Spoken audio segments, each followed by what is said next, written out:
the nonprofit podcast, powered by Donorbox. When you communicate to everyone, you're really not communicating to anyone. Your supporters expect personalization, and nonprofits that stick to the old ways of communicating risk losing their most valuable donors. Today, we're talking all about segmentation and how to create a personalized experience for your donors at year end. Welcome to the Nonprofit Podcast. I'm Cara, fundraising coach at Donorbox. And I'm Jena, nonprofit advocate here at Donorbox. We're here each week with practical actions you can use today to increase donations and take your nonprofit to the next level tomorrow. So I'll start with a question for everyone. Do you have someone in your life that always makes you feel seen or makes you feel special? And why is that? What do they do? Nonprofit leaders, founders, and fundraisers can make a big difference for their organizations by making their supporters feel like this, feel like they're one in a million. It's obviously very impactful when you are one-on-one with your supporter. You can learn more about them, what motivates them, and share where those might intersect with what you've got going on at your organization. When you have more than just a couple of donors, though, it can seem intimidating to invest in this level of personalization. But the good news is this can be done on a larger scale. You are so right, Jena, you are. And here are some ways to simulate that experience even when you have a larger donor base. First, you can personalize your communications as much as possible. And let's think outside of the traditional segmentation box to really show donors that you truly know them. Take time to curate your communication to suit their needs and speak to their interests and demographics. And keep in mind that flooding your supporters with communication that isn't relevant or interesting to them can be counterproductive. If the messages you're sending out are for everyone, they're really not for anyone. And I think I'll say it a few more times too. Absolutely, Cara. And once you've thought through those communications, you need to automate them, right? So use your tech tools to help you streamline your communications and more quickly measure impact. For example, you can create a first-time donor welcome series using your CRM and your email platform.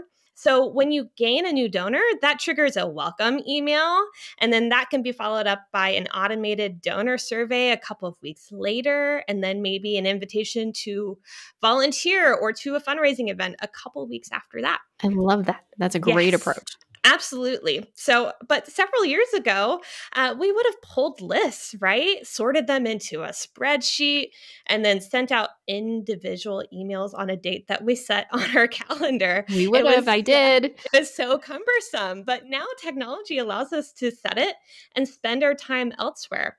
And I'll say that the Donorbox plus MailChimp integration is a great example of that type of technology working for you. And the next tip I would say is to choose your communication channel carefully. So in other words, meet your donors where they are. And this tip is pretty straightforward. Your donors are busy. They have jobs, families, hectic lives. We all do.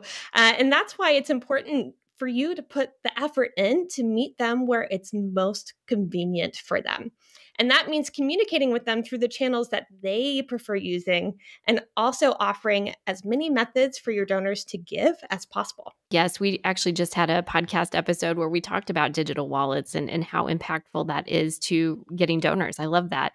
You know, some of the things you just talked about. So what's the best way to do this? And it's segmentation. And segmentation is just a fancy way to describe separating your supporters into groups based on the ways that they have connected with your organization. Segmentation means you organize and manage your organization's relationship with your supporters. Fundraising is always about relationships. And this segmentation process makes it easy to tailor and personalize your communication, really enhance your service and relationship building efforts to those needs of those specific groups, just like we talked about. And this helps deepen that donor relationship with your organization because you're personalizing your outreach efforts to them. And it really seems to them that you know them and you care about them.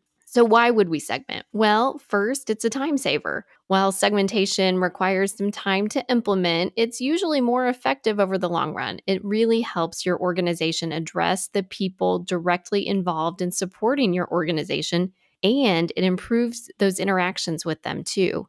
And then it makes the audience more likely to respond favorably. If messaging comes across as too generic, people will be more likely to ignore it. So, segmentation ensures the messaging is appropriate for the targeted group, meaning the recipients will just become more interested in the content you're sharing with them. And so, what are some ways to segment your data? Well, you can segment by age. So, life stage can determine what you say and how you say it to your supporters. You may want to think about gender or geographic location. And then in the nonprofit world, take a look at gift data. For instance, last gifts. The last gift amount or the last gift date can really help you communicate based on a trend you might be seeing or their last interaction with your organization. And you can segment around payment methods too. So, do they prefer to support you through cash or online? Maybe they support you through peer-to-peer fundraising or it's something else. And then look at their history with your organization. Have they attended an event?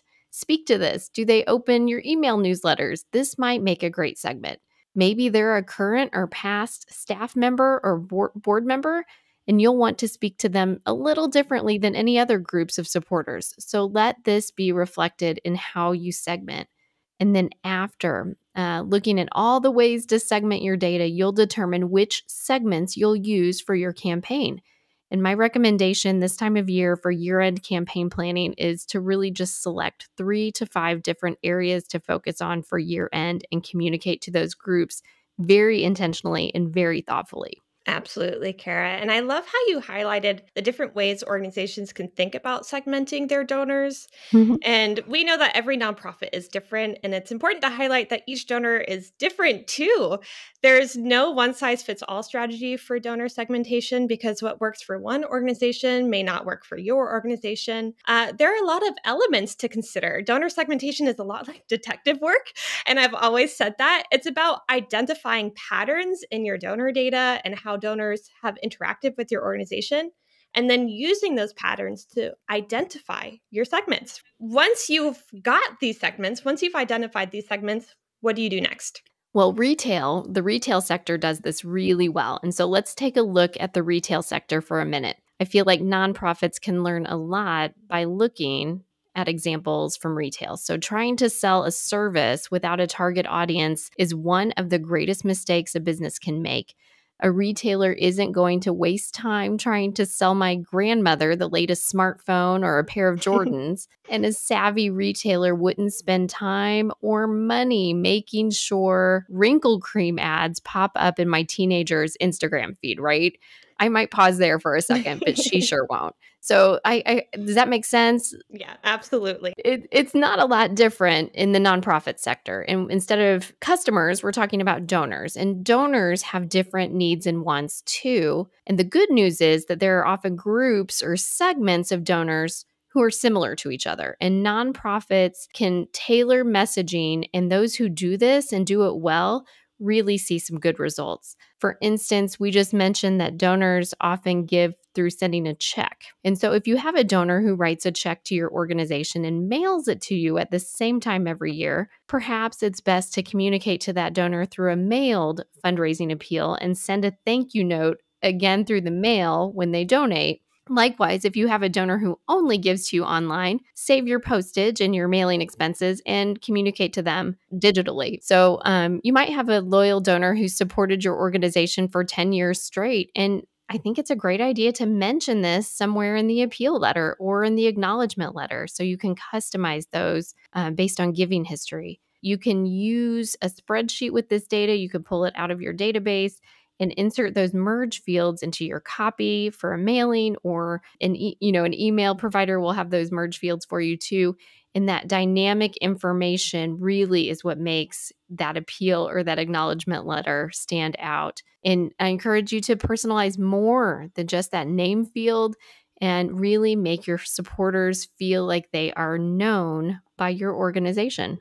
Right, absolutely. And donor segmentation isn't just about communicating to them that data, right? It's about understanding your donors' needs and their experiences with your organization so that you can reach out to them with more relevance, more personalization, as you said, and more impact. And that takes intentionality, right? It does. Completely, yes.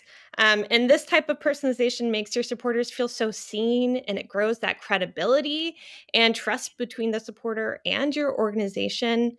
And successful nonprofits consider supporter trust an organizational asset, or they should if they don't. It really is the best asset you can have. So if you invest in it, it can really reap dividends. Authentic, engaging communication and engagement tools are essential to gain supporters' trust and retain them for years and years to come. And I've firsthand seen how this really deepens relationships. Fundraising is all about deepening and growing relationships. It sure is. Nonprofits who focus on relationships and making their supporters feel seen really stand out among the year-end fundraising noise. It's as easy as looking out for some ways to personalize and add some special touches in your year-end fundraising communications.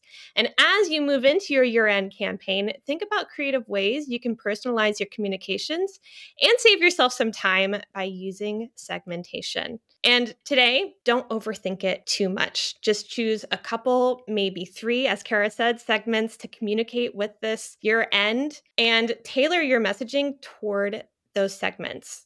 And we have a great blog post that talks more about segmenting, and we'll share that with you today in the show notes.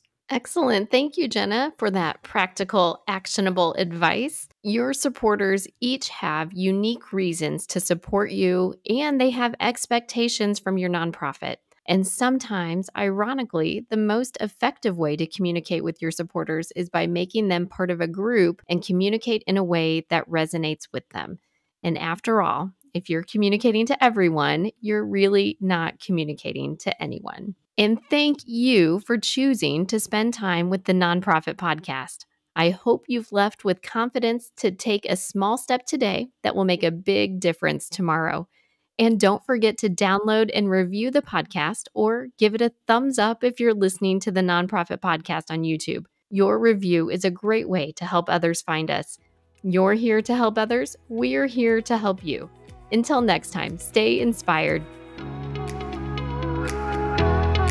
The Nonprofit Podcast, powered by Donorbox, helping you help others.